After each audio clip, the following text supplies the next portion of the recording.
Hey everyone, in this video I will be showing you how to factory reset your Samsung F15 mobile phone. So let's get started.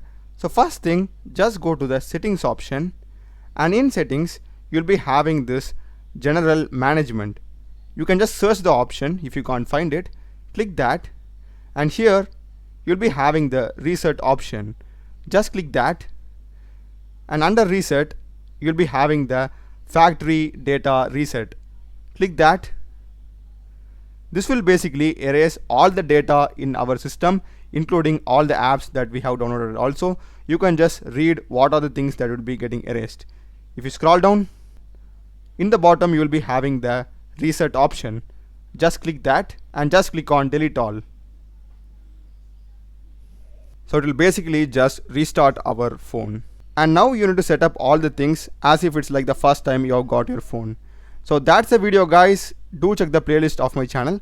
I've done a lot of videos in programming and AI tools. Check the playlist, subscribe me. Thanks for watching.